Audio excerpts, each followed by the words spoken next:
Hello, everyone, and welcome. My name is Marilyn Shannon, and this is the Breaking Free Show, and I hope you're all doing great out there. And let me say hello to Amnon. Hello, Marilyn. How are you? I'm good, Amnon, and you? I'm just fine.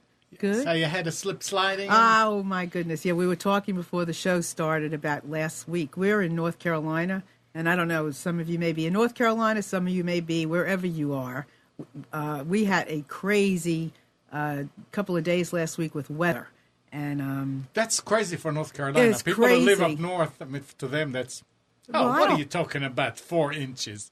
What is that? But it was not your usual 4 inches. I'm sorry. I went to school in Syracuse, New York, lived in New York. I mean, I have never seen anything like it. It took me 3 hours to get home in probably about maybe a 6-7 mile radius. I've never seen anything like it. So it was quite the experience. And I keep trying to figure out, so what did I learn from that experience? Not to get in the car when they tell you not to. That's number one. I think that's a good one. So you're doing all right? Doing just fine. Good. I was home. I did not You didn't go out. venture out there. There was no reason. See, I'm a little cocky that way. And I thought, what the heck? And I just next time, I'm going to tell you something. I'm not doing it. And I know Bob. Hi, Bob. You're on the chat. I know. And I was talking he called me to see how I was getting home. He's a friend of mine. He's in the chat. And I said, I'm getting home. This is where I am. He said, oh, that won't take you so long. And then he called me back. And I said, I'm still here. And I'm only at this point. And he said, are you kidding? It was crazy. So anyway, it's good to be here. And thank you all very much for being with us today, because I know that your time, your moments matter. And I want to help give you the most amount of stuff I can possibly give you to make it not just worth your while, but make it more than worth your while. So that when you leave our show today, and when you leave our show every day, every week, that there's going to be something extraordinary that you take with you and that you take out into the world and you share, and you just help make the world a bigger, better place for all of us to live. And so today I got this quote from a client, and I want to read it to you. So it goes like this. When I was 5 years old, my mother always told me that happiness was the key to life. When I went to school, they asked me what I wanted to be when I grew up. I wrote down happy. They told me I didn't understand the assignment, and I told them they didn't understand life. John Lennon. I thought that was really cool. But what I would like to add to that is I told them that they didn't understand me. So I just throw that out to you and take it in. Anyway, so, we always love to bring you these great, crazy shows, cool shows, people doing all kinds of great things because, I like to think that if they can, I can. If they can, we can. If you can, I can. If I can, you can. That's what I like to think. And so today, our guest has really taken on something in life that really, for something, and he wrote this great book called A Million Steps, which I have right here. And I have to say that first of all, he's a really good writer, Koontz. Good writer, great storyteller. But beyond that, he took this trip, which many of us have heard about, I think you might have, Camino De Santiago. It's a religious journey in Spain. He'll tell us all about it. The interesting thing is, one of the things that I'm drawn to, and Kurt and I had a conversation on the phone a month or so ago when we were arranging for today's show, is I knew this morning when I woke up, it was going to be something that he shared with us today that I was going to feel extraordinary from, that I was going to feel something from his journey that was going to be important for my journey. That's how I feel, that we're traveling this journey together and that I would feel like I was on this thing. And there's something magical about his experience that I want to know about, because I want to tap into that level of magic that exists, that veil of life that exists that we don't always get to see. Kurt, welcome to our show. How are you? Marilyn, I'm doing great, and it's really an honor and a privilege to be on your program today, and thank you for allowing me to be here. It's my pleasure. I'm delighted to be able to have this time with you and to, have this conversation and chat. And I'm going to tell you something, everybody. He's a great conversationalist. Let me tell you, I enjoyed our few moments before the show even started. So Kurt, had somewhat of a normal entrepreneurial businessman kind of life. He was in the corporate world and lived that life, and then made some changes in his life, retired at the age of 36, and then decided to take this trip. But he also, you had some addiction in your history, right? Yes, I had some alcohol addiction, and it's generational. My grandfather actually died from alcoholism on the exact day that I was born, January 18, 1964. Wait, could you say that one more time? Your grandfather what? My grandfather died from alcoholism on the exact day that I was born, January 18, 1964. Wow. My father died from alcoholism in June of 2001. And right then and there, I said, this cannot be a part of my life ever again. And I was functional, but I had crossed the line. And the day, about 2 days before my dad died, I quit. And it was a very, very wise thing to do. And I'm very fortunate. I know a lot of people struggle every day, and they just try to get through 24 hours without drinking. I don't have that desire at all. I just realize it's not for me. I can't do it. It just doesn't even enter my mind. Mm-hmm. Well, so that was a big part of your life. I mean, this wasn't just something that you just took on, kind of like for the heck of it. This was something that you grew up around. It was a part of your life. Generational is a good way to describe it. Yeah, really, really, really, really. I mean, it was like part of your identity. Yeah, and I quit when I was, I have to think about this. I quit in 2001, and I'm 50, so it's been quite a long time now. Mm-hmm. And I really think when you drink a lot, you don't feel a lot. It's kind of like going outside in the cold and you're wrapped up in a big blanket. You don't get that chill that comes in. And the same with alcohol and feelings. Your feelings never really hit your core. So since stopping and moving forward, it really has been almost a rebirth. I've just learned so much more. My relationships are better. My friends and family are better. Everything's better. And, some people can drink and some can't. I'm in the can't category. And that's just the way it is. Right. And it's interesting because some people do drink initially to numb themselves, and some people, it's just a part of their culture, a part of their everyday life. For you, what age did you start to drink? Oh, I started drinking in junior high school. I messed around with some beer and this and that. And then I'd say by the end of high school, I was drinking pretty regularly. Mm-hmm. And, the weekend parties, and there were some week parties and stuff like that. And so pretty good history up until 2001. In 2001, cold turkey, I stopped, never looked back. And that was that. Mm-hmm. So you love adventure. Marilyn, I really do. With retiring from work at a younger age, and when I did that, I really sat back and thought, what's more important in life, time or money? And I did not leave this company with big stacks of gold. I don't, have jets that I just fly to Tahiti in the morning or do those kind of things.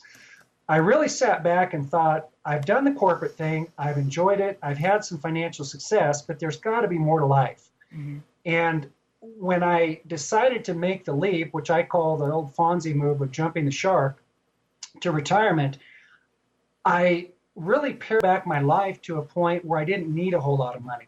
So the amount of money I currently live on in a year would, I think, make most people blush. And I think I'm very fortunate and I lead a nice life. Mm-hmm. But at that young age, I really branched out, and I kind of dove into retirement with the same passion that I had worked in the corporate arena. So I started doing volunteer work, and I started getting a lot more physically fit, and I really got this bug for adventure travel. Mm-hmm. And in looking back at my life, I think that the greatest experiences I've ever had for personal growth have all occurred on these long journeys. So that is why the Camino was an ideal candidate for something for me to do. Okay, well, now that you brought it up, so talk about Camino. Just tell us a little bit about the history, and then we'll go into the trip. Yeah, I'd be happy to. The Camino de Santiago is a long trail that goes through Spain. For 1,300 years, people have been walking on this exact same path. And there's actually about 9 different Caminos that really go all through Europe. The one I did was called the Camino Francais, and probably about 90% of the people that walk the Camino walk this particular one. It started out very much as a Christian pilgrimage. And the story is that in 44 AD, St. James, who was apostle of Jesus, went to Jerusalem where they promptly chopped his head off, and he died a martyr for refusing to give up religion. They put his body on a ship to go back to Spain, which is where he had preached. The ship apparently sank, and his body was recovered on shore, covered up in scallop shells. So the scallop shell is a very important symbol for the trip. The body somehow was moved inland about 60 miles and laid in a nondescript grave for 800 years. 800 years later, a shepherd discovered it, and the story is that the cathedral in Santiago is built on the gravesite of St. James. So in the Middle Ages, people walked from their front doors all throughout Europe, all the way to Santiago, seeking penance from St. James. During that period, 1 million people did it. And Marilyn, what really blows me away here is when those folks got to Santiago, they turned around and they walked home. And they didn't have Patagonia shoes. They didn't have airplanes. So what they did was immaculate. As you fast forward to today's time, it's much more of a modern day pilgrim. Some people are still very much, it's still very religious. There's a lot of people that are very spiritual. Some people have it as a bucket list item. Some people just want the physical challenge. The nice part about it is when you start walking with strangers from throughout the world, and the one I did was a 500-mile walk. When you arrive there, it doesn't matter what your beliefs are, and it doesn't matter what your background is. It seems like we all became one very large family walking each other home to Santiago. Well, there's so much to share, before, leading up to even that notion. But I want to ask you, so what is it about being in that type of, journey that brings people together? I think there's a number of things. First off, there's a common bond. I mean, when you make a friendship here, somebody may cross your path in life, and eventually you have a cup of coffee with them, and then you may have lunch with them, and you do something socially, and those friendships take a little while to gel. Over here on the trail, man, they're instantaneous, and they come and go instantaneously. People are always entering and exiting your life. We all walk at a different pace. We have different goals and objectives that we're trying to do on the Camino over there. So these friendships are instantaneous. There's people that I write about in the book that I spent 5 minutes with, and there's other people that I write about that I spent a week with. So and they're deep friendships.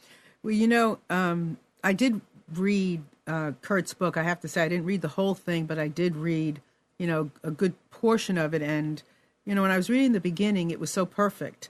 Because I recall in the very beginning, somebody said to you, make this trip for yourself. Don't do this trip for anybody else. So. It was perfect timing.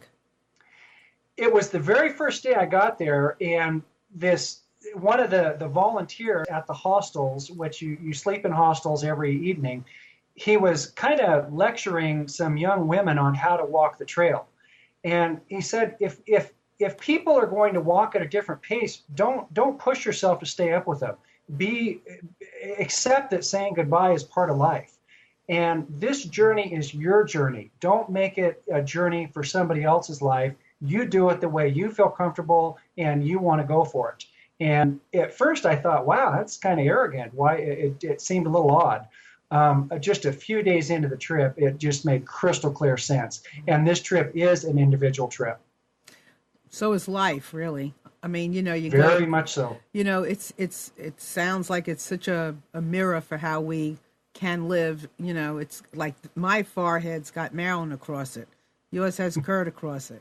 I mean, we have to live, our lives the way we choose to live our lives, and hopefully we're choosing to live it from our heart. And when we do, then we can live it for ourselves, yet at the same time be connected to everybody else. So yeah, and Marilyn, the Camino really is a metaphor for life. It's a journey. There's a beginning, there's a middle, there's an end. You have relationships that come and go. You learn constantly, and you have moments of intense joy and happiness, and you have a lot of adversity. I mean, walking 500 miles across a country where you don't know anybody it's a minefield of adversity. And how you manage it and you get through that and you learn and you develop, that's where the growth occurs. And I think very similar to life. Right, exactly. So 500 miles took you how long? I was gone from my home for 35 days, and it took me 28 days to walk.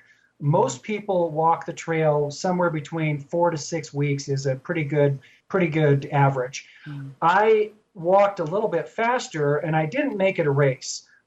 You can't see the rest of my body here on this interview, but I'm pretty big. I'm 6'5". So with long legs, I naturally walked faster than most others. What'd you have to do to get in condition for this? Marilyn, it's fitness has been a part of my life for 25 years. So I probably 6 or 7 days a week do some kind of exercise. I do a lot of bike riding. I do a lot of gym stuff on ellipticals and bicycles and that kind of stuff. I lift weights. I do hot yoga. I'm kind of a fitness nut. So I didn't do anything in particular to really train. One thing that's interesting is I'm not a walker at all. So putting myself in an environment where I was going to walk way outside my comfort zone. The first day I walked was 16 miles, and that was across the French Pyrenees. That's the longest walk of my entire life. Never, ever had I walked that many miles before. Did it feel like you were walking a lot?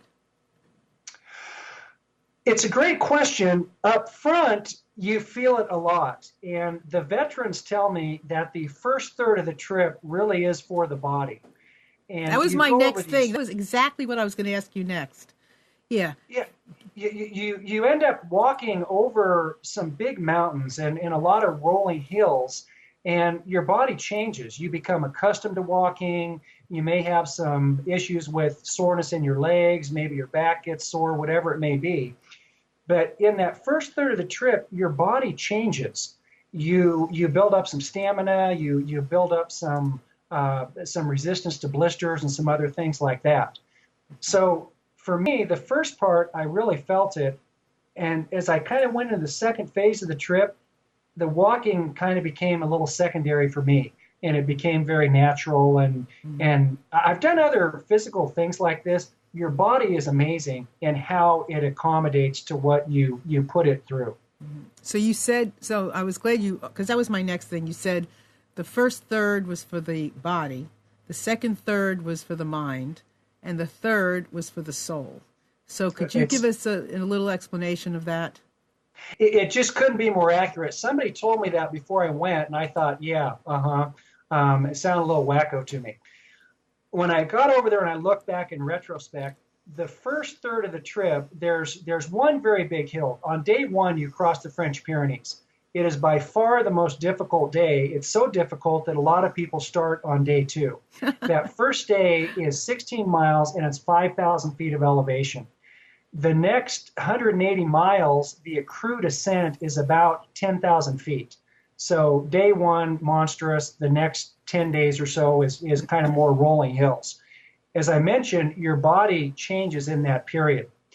The next 120 miles is an area called the Meseta, and it's very bizarre. It's flat. It's devoid of trees. There's very little to distract you. And people tell me that's more of kind of like the Don Quixote portion of the trip where you really kind of clear your mind out. And without the distraction and a lot of inward focus, that does seem to happen. The final third of the trip, I don't know how many people on the show have been there, but it's very similar to Washington State or Oregon State, where it's a very rich, lush rainforest environment. Lots of rivers and mountains and streams and really just green foliage everywhere. Mm-hmm. And realizing there was an end of the trip and that I was coming into a finality, I just began to appreciate everything so much more. A simple cup of coffee, a sunrise, whatever it may be, and I just feel like my soul was a sponge, and I just soaked it up all the way to the end in Santiago. Mm-hmm.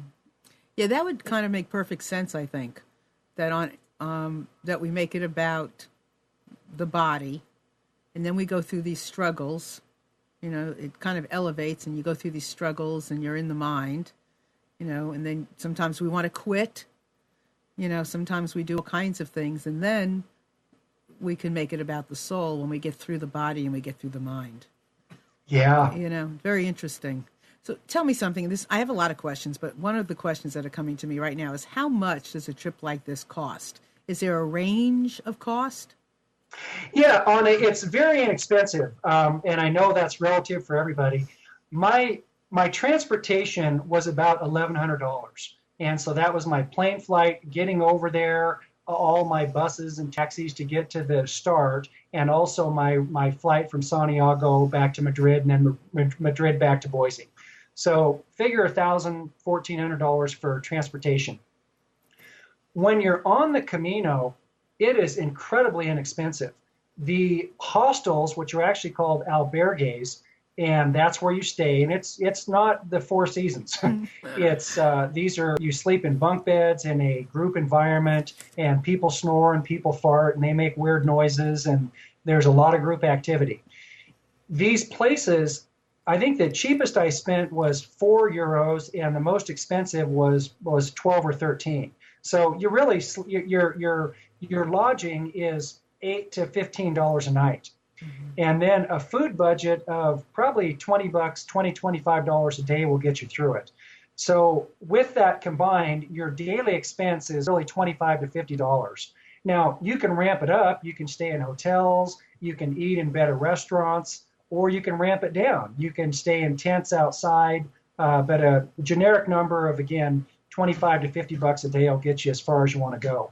And the nice thing about it, this is not a trip where you accumulate things. This is just the opposite. You take a minimalist amount of stuff and you accumulate nothing other than joy and happiness. You don't buy trinkets and sweaters and things like that at all. You shed them. How much pain were you in? I was pretty fortunate with the previous physical activity I've done. I did not have a lot of pain. I had a little bit. Your feet, no matter what, your feet are upset. They're not happy with what you put them through. So there's chronic soreness in the feet. But the rest of my body did pretty well. Now, again, this trip, just like your trip through life, is very unique. Some people, the physical portion of the trip was grueling and it was difficult. And every day when they got to the end of their day, it was like, thank God I'm here. I mean, this is very difficult. That wasn't my Camino, but that's the Camino for a lot of folks. Mine was more in the head. In the head, meaning what? Meaning that's where I spent more time in a mental journey than I did the physical portion of it. And where was your spiritual journey? Oh, the spiritual journey sprouted and was a part of the trip every single day. Very rich and really awesome. Mm-hmm.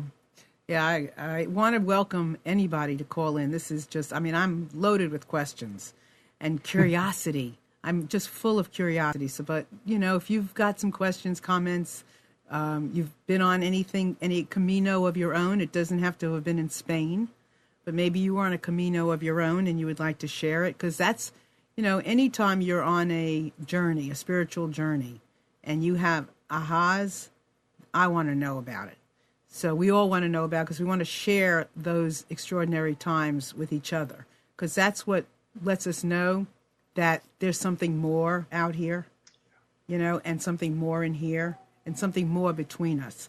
Call me, call us, Kurt. We'd love to talk to you. 919-518-9773. Or you can Skype in with us.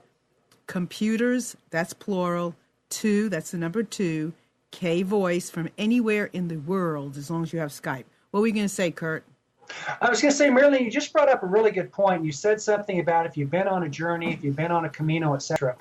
to me, the reason I went on this trip is I wanted to put myself in an environment where everything I was doing was outside of my comfort zone.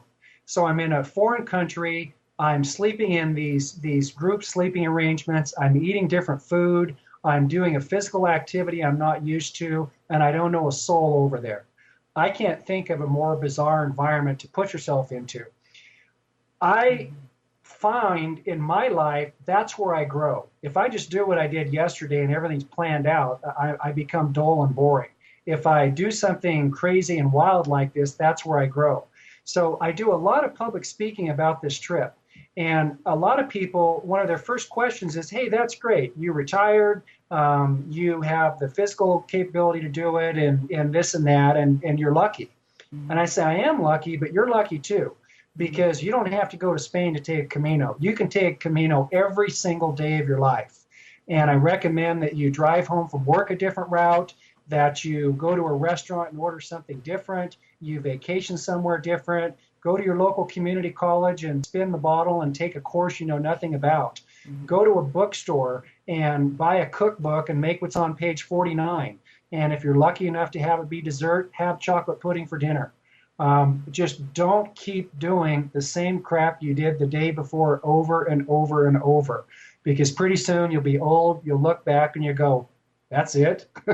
And that's not where I want to be. So take your own Camino every day. So hold on. For those of you that it might be joining us now, I just want to let you know we are speaking with Kurt Koontz, the author of this fabulous book, A Million Steps, and we're going to ask him what that means. Oh, Amnon, you have a picture of it, right? Oh, it's on there. He's so smart. Okay, he's so smart. We're going to ask him why A Million Steps, but this is an extraordinary story of Kurt's journey on the Camino de Santiago. And we're learning a lot, and we're experiencing, I think, a lot for ourselves as well during this show. We always do, but there's something about this message that we all can take to heart. And what Kurt was just talking about is, I mean, his journey was roughly 30 days, 500 miles, 1 million steps. However, every day you can do something a little different that expands your horizon, that expands your comfort zone, where you allow yourself the opportunity to meet somebody new, to share with somebody new, to take in something that you can then have an opinion about, have something to talk about. So this is really fascinating. So Chris is asking, what was one of the funniest things that ever happened to you on your journey? The funniest thing, yeah. I would have to say these bathrooms are sometimes co-ed. And I was in the bathroom one day, and to my right is a shower door, and the shower door was set up where you could walk in and close the door, and then you could take your clothes off, and then you go into like another chamber where the shower is. So that's on my right side. In the center, there's a little sink, and that's where I was actually doing some laundry. And on the left side, there is a toilet, and that has obviously a door that closes also. So I'm in there kind of washing some clothes, and this woman who happened to be from Japan, she opened up the shower door and did not realize we were in a co-ed facility. And she was butt-ass naked, and she looked up at me, and like I said, I'm 6'5", and she just had these horrified eyes. And I have this feeling that I am etched in her mind until death. And it was, she was horrified, and I obviously respectfully turned my head, but it was a little bit of a humorous moment for me. I bet it was, and I bet I was looking at it now. I think, because I'm only 5'1", I think, God, he's the Jolly Green Giant.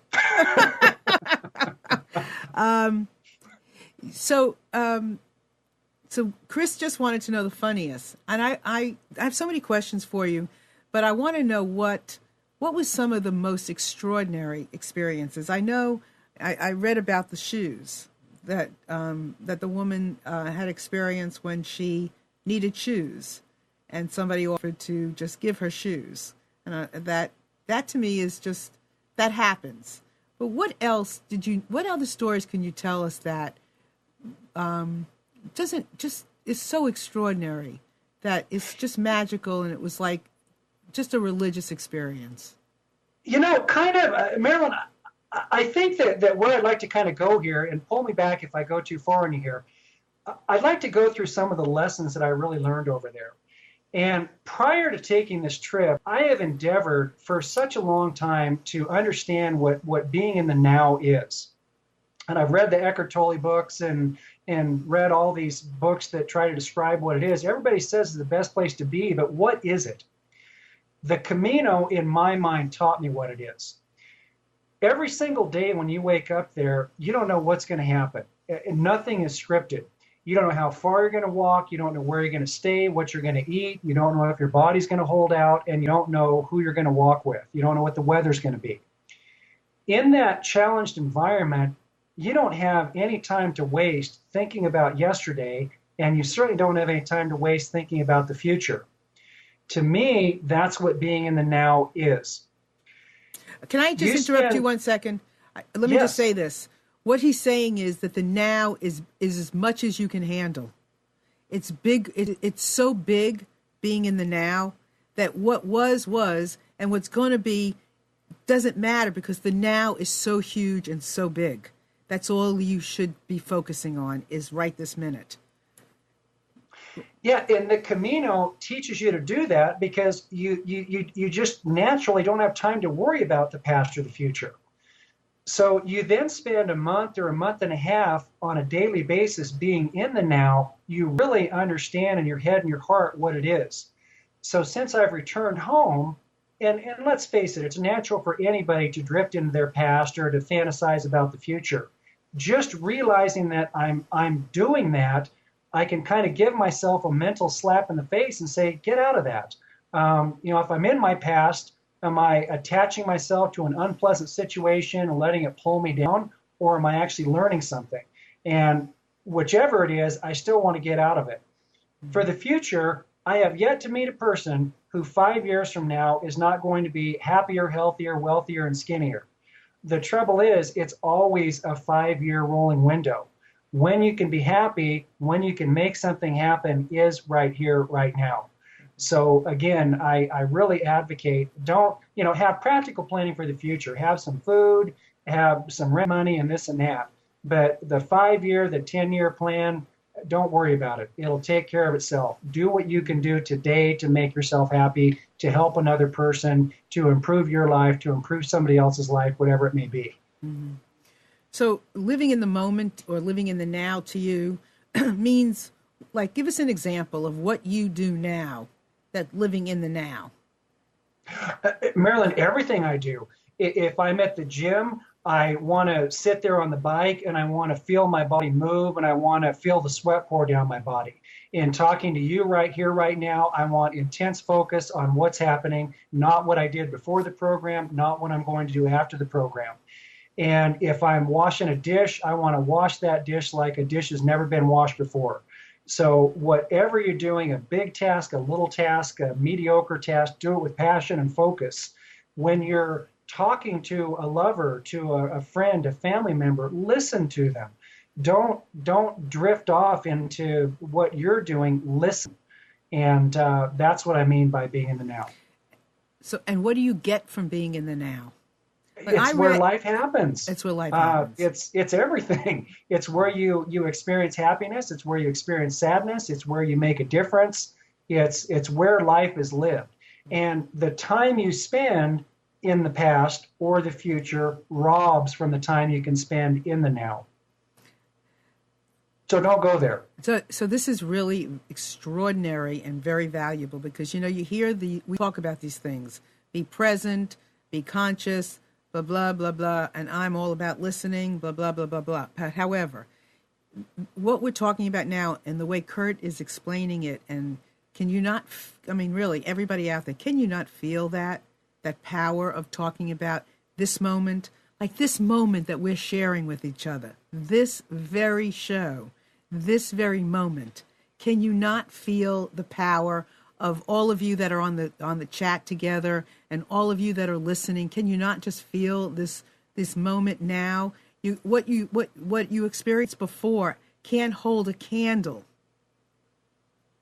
to what you can experience right now together with us, and what you can possibly think about what you should be doing later or tomorrow, you have no real connection to, because it may never happen.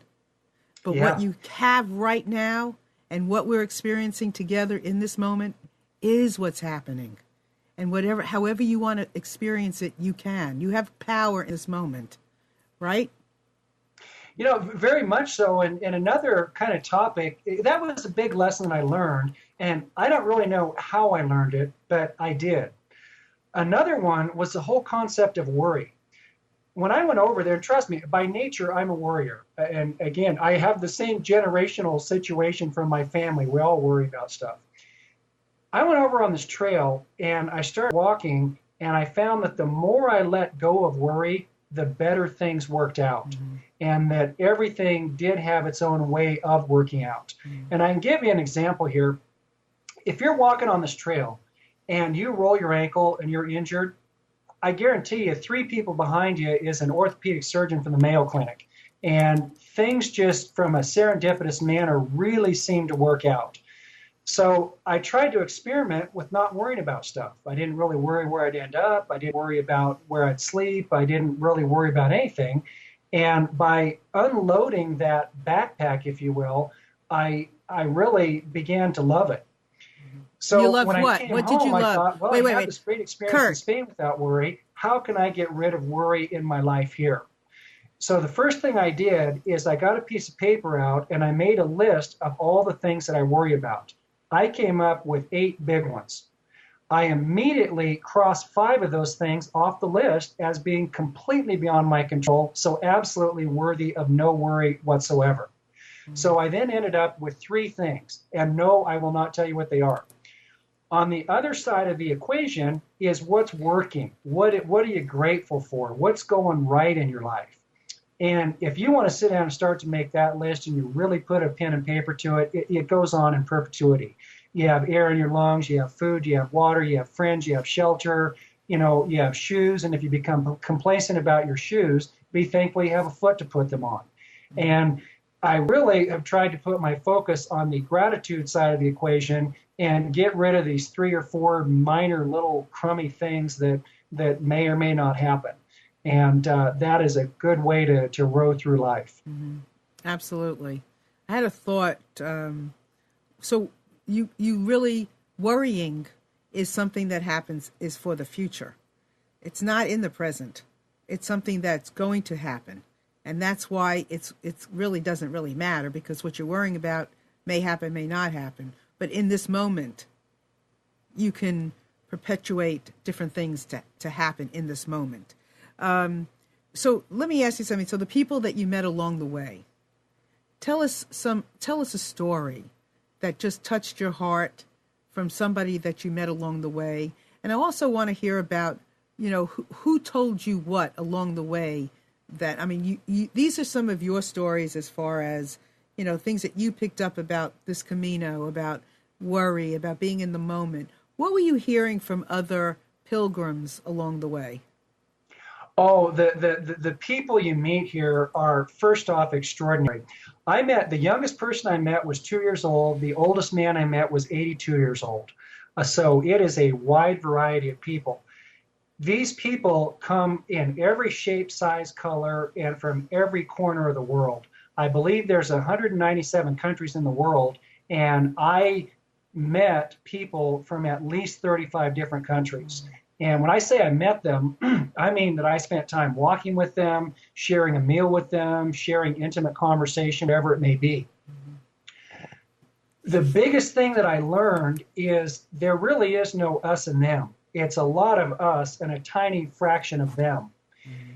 We all face the same issues in life. We face relationship issues, financial issues, medical issues, whatever they may be, and we all seem to have the same triggers for happiness. So it was very, very refreshing to kind of have that experience. Mm-hmm. A couple of quick stories. I met this one man, his name was Angelo, and he was walking with his wife named Sandra, and they were from Cuba. And I was very fortunate to have dinner with them. And they told me how they escaped Castro in the 60s, or how they escaped Cuba under Castro in the 60s. And it was a mesmerizing story for them to tell me how they got out of the country. He came 3 years before she did. He ended up in New York City with $20 in his pocket. She ended up in Atlanta with, I think, 3 changes of clothes. Mm-hmm. So it was an incredible story of just rebirth, starting over for them. The thing that was so amazing about this particular guy and his wife, he was 75 years old. And during dinner, I casually asked him, I said, "Is this your first Camino?" And he goes, "No, this is my 4th one." And I said, "Well, when was your first one?" He said, "In 2007. So here's a guy, 75 years old, with wife 70. They walk the damn thing almost every year. I mean, how inspiring is that? Wow. It inspires me. I mean, I went on the Appalachian Trail last year a couple of times, you know, and that was a Camino. I mean, I saw myself the scaredest I think I've ever been. I saw myself absolutely frozen, not being able to move. And when I finally was able to move, and then we came back through the path that was completely frozen. I could not believe how freeing I felt to get past where I was so scared the last time. I mean, it was, for me, it was extraordinary. And, I mean, you just have to be in the fear to be able to be stronger than the fear, if that makes sense. Yeah, you have to just get over it. I mean, on day 1 of walking the Camino, doubt definitely came into my mind. I mean, 500 miles, and let's take this back on the metaphor of life again. I mean, when you're in your teens, death seems impossible. It's too far away. When you're on the trail, walking 500 miles, the mile 480 is a fantasy. It doesn't exist. It's way out there. Well, all of a sudden, you're halfway through the trip, and all of a sudden there's 2 weeks left, and all of a sudden there's a week left, and all of a sudden you end up at the cathedral, and it's like, wow, there's a finale to it, and it's over. I can hardly believe I walked this trail in September. I started on September 14, 2012, and I finished in the first part of October. That's 2012. We're in 2014. I mean, I can't believe it's that far of my past at this point in time. And another fun part about this whole story, Marilyn, I'm not a writer. That's not my background. I don't have any experience in it. And about halfway through this trip, I really felt compelled to share this experience with as many people as I could. There's at least 100 books written about the Camino. And what's beautiful about that, we all share our own unique experience. I tried to write my book, A Million Steps, in a manner that would allow people to feel like they were in my shoes, my head, and my heart for the entire trip. And based upon, you know, the sales I'm having, the people that are inviting me to speak, the number of reviews I have on Amazon and other things like that, I think I'm onto something. And this whole book has been a whole nother journey. Writing, you know, when I got to Santiago, I thought, well, that's the end of my trip. It's just the beginning. Writing a book was a huge experience in self-discovery and expression and learning something new, etc. Then to go out and promote a book, man, if you think you just write one and put it on Amazon and the world beats a path to your door, completely incorrect. You have to get out there and work it. And in doing programs like this and doing speeches and doing tours and interacting with people, I feel like I'm the luckiest guy in the world. Mm-hmm. People seem to be paratrooping into my life. And just like meeting folks on the trail, I'm now meeting people every day. Today, you and I are spending time together. My next speech, someone will ask me out for coffee and I'll get to know them.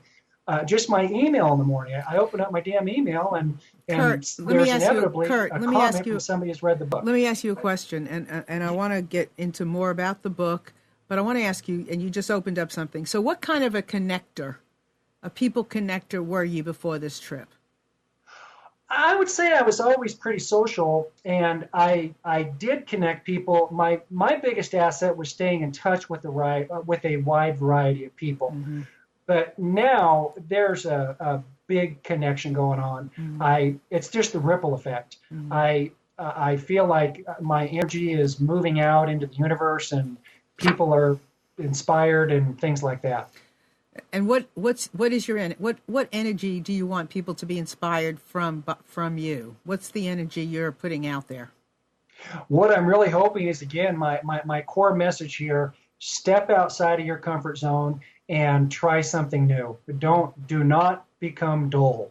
And dullness comes from routine, and we're all subject to massive amounts of routine. So grab the stick and fly the plane. Don't fly on autopilot. Yeah, that's what breaking free is all about. So tell us just real what's a million steps mean? The title of your book. It's the actual number of steps it took to walk the trail, and I had some internet access, and I was curious as to how many steps were in a kilometer. And so I sometime got on Yahoo and I punched it in, and the range was something like 500 to 5,000 steps. And I knew that was ridiculous. So one day I was walking close to a highway and they had a kilometer marker, so I counted. And for me, it was 1,153 steps per kilometer. So doing the math on that, the literal number of steps is 909,000. And I added about 3,000 more in every day for walking around the villages and just moving around to get your dinner and this and that. And I think the number of 1,000,000 steps for me is about the number it took to walk 500 miles. Wow. Also, there's another question that I have a burning desire to ask you. And what were the people like that live in these villages, these little towns? What would they like? They're extraordinary, wonderful people. And here in the United States, I mean, we're 200 years old.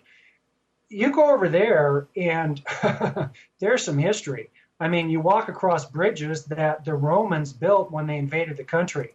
So with that, in these villages, which is where you spend 90% of your time, you go through 4 major cities. Those cities have about 200,000 people, but those are quick. In fact, I didn't even stay in 2 of them. Most nights you're in villages that have 50 to 1,000 people that are the residents there. These are generations of people that have lived in these villages, and they are agricultural by nature. They work the fields that are local, and they're generations living together, and they've lived that way for a long, long, long time. They've seen 1,000,000 Koonts come and go, and they still go through their day-to-day life and their activities. Some people are very open and interested in what we're doing, and some people, they have no use for us at all. We're a distraction and kind of an invading their space, if you will.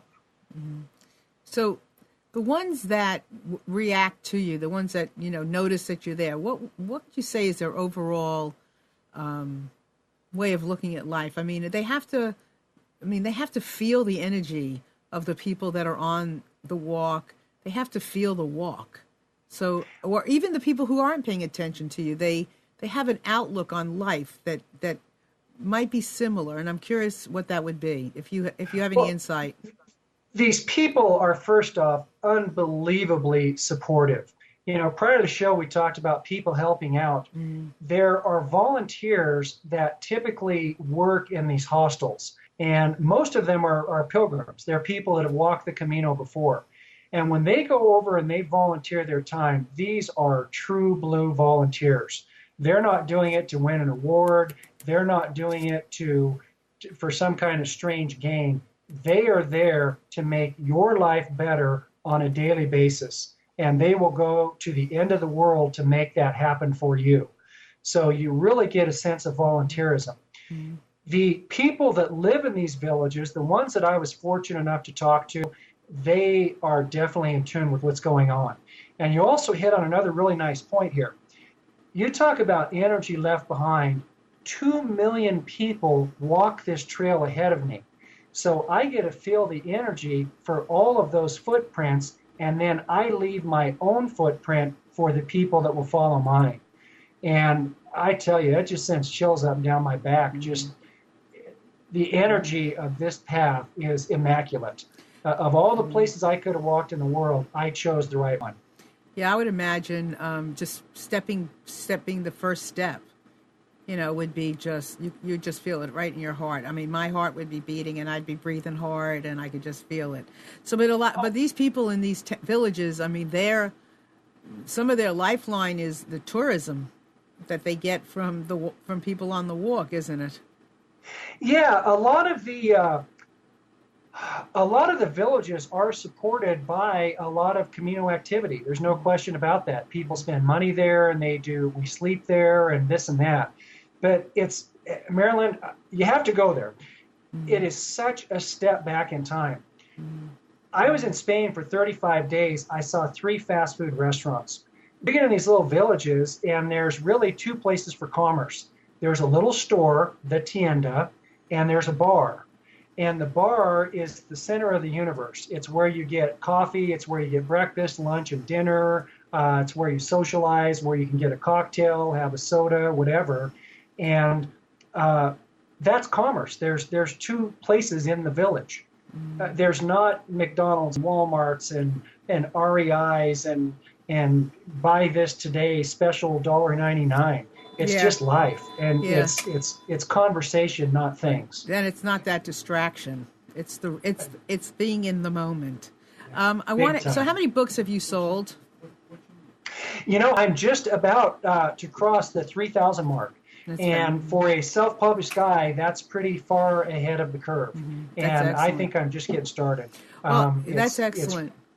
It's really starting to take off. Yeah, I wanted to just mention it really is an easy book to read and to get something out of. And I would highly recommend. It's not complicated. It's not long. The print size is good. The paper feels good.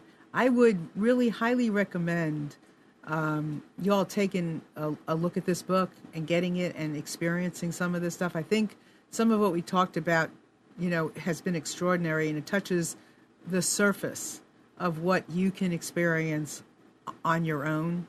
And I would highly recommend that you check it out. Kurt, so now that you've done this, and I know you're speaking, just tell everybody where they can get the book before we go any further.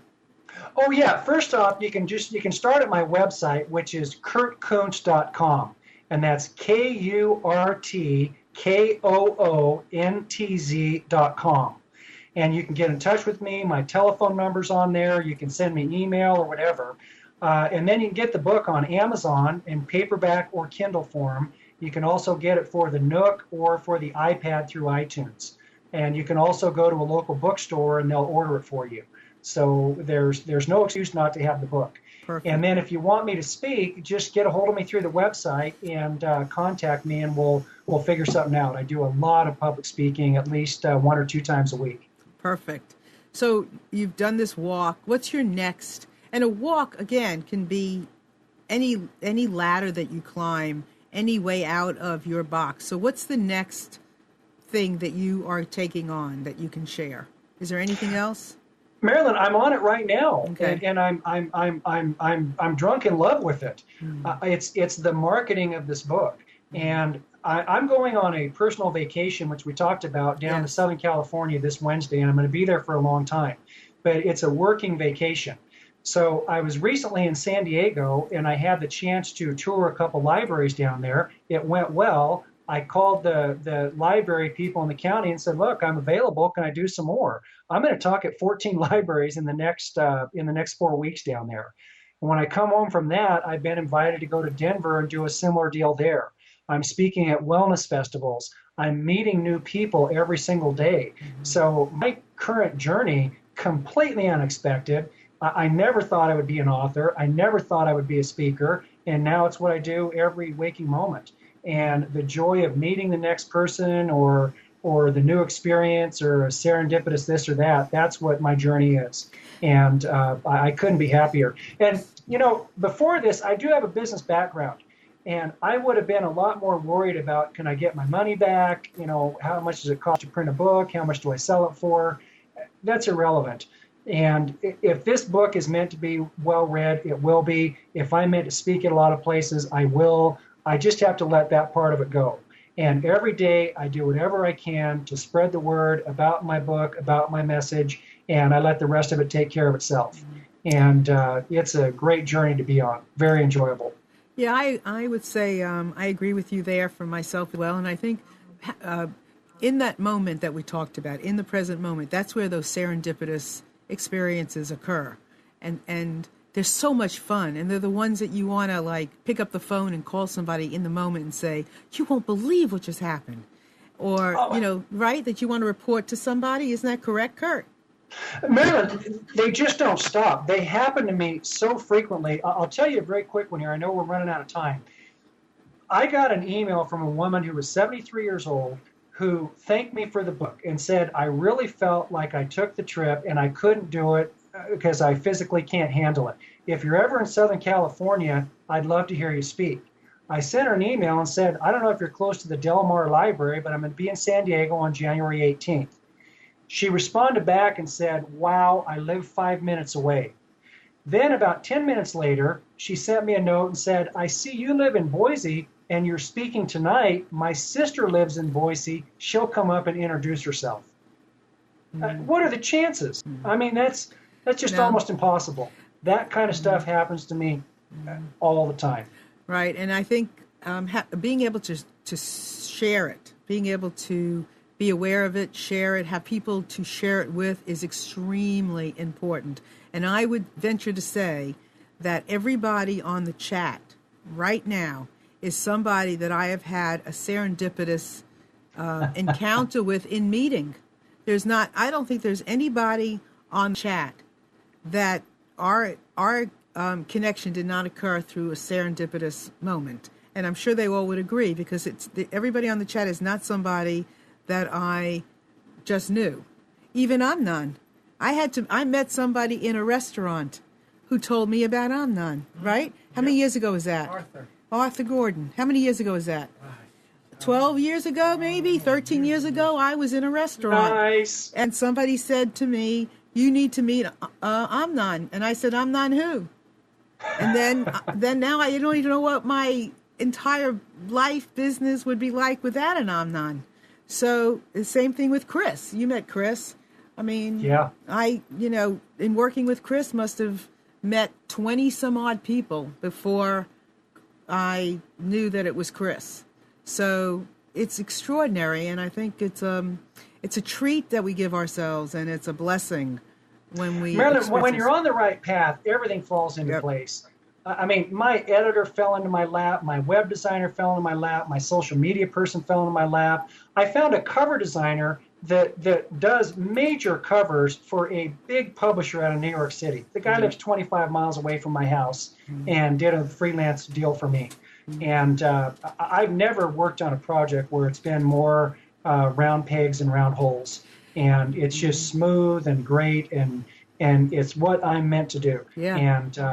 And when it's frictionless, that's the way it's supposed to be. Well, you'll hear me say many, many, many, many times, when you go with the flow of the river, there's all kinds of people along the way putting out their hand to give you a helping hand. But when you go against the flow of the river, look out. And the other thing, look out. And the thing I would say is expect these serendipitous moments, expect these connections, expect the power and the juiciness of living in the now. It does not take away the awe. Believe me, it does not take away the awe. In fact, it makes the awe all the more awe-y, but live in the now, right? Wouldn't you say, Kurt? It doesn't take away all those encounters. It just makes them even juicier, right?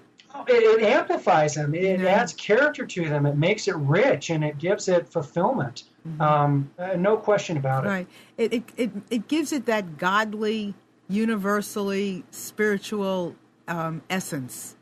When you acknowledge them, accept them, look for them, know they're going to happen. It takes away the worry, because you just know what's there to worry about. Things take care of themselves. So I want to thank you very, very much, Kurt, for sharing your time with us, your message with us today. It's been extraordinary. Marilyn, you're an exceptional host, and I really appreciate the opportunity to be on the program. And thank you. Thank you very much for allowing me to be here. Thank you. And hopefully you'll come back with us again, because these are the kind of topics and things that I love to talk about.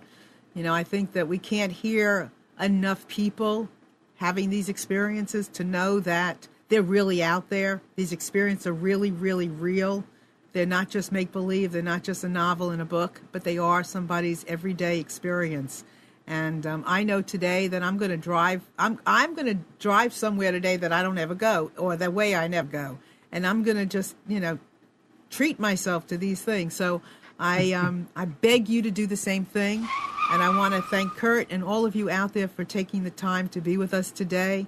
Stay in touch with me up here. Please, please, please write me anytime.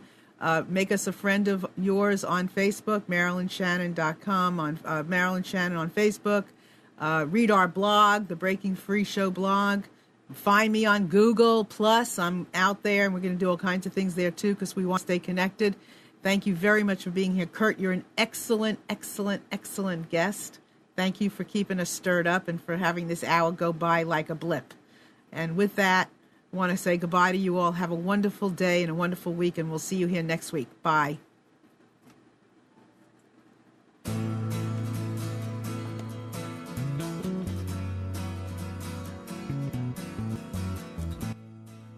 You are tuned to the Nissan Communications Network. Our weekly lineup of call-in programs includes Computers 2K Now with Amnon Nissan, Health In with Debbie Bruck, Breaking Free with Marilyn Shannon, Lessons of Vietnam with NCVVI members, Reawaken Your Brilliance with Julie Seibert, and if you tuned in too late, you can always watch each program in its entirety or download an MP3 audio file of it at www.nissancommunications.com. Sponsored by ThatVidBlasterGuy.com, CarolinaApparel.com, and DeltaForce.net.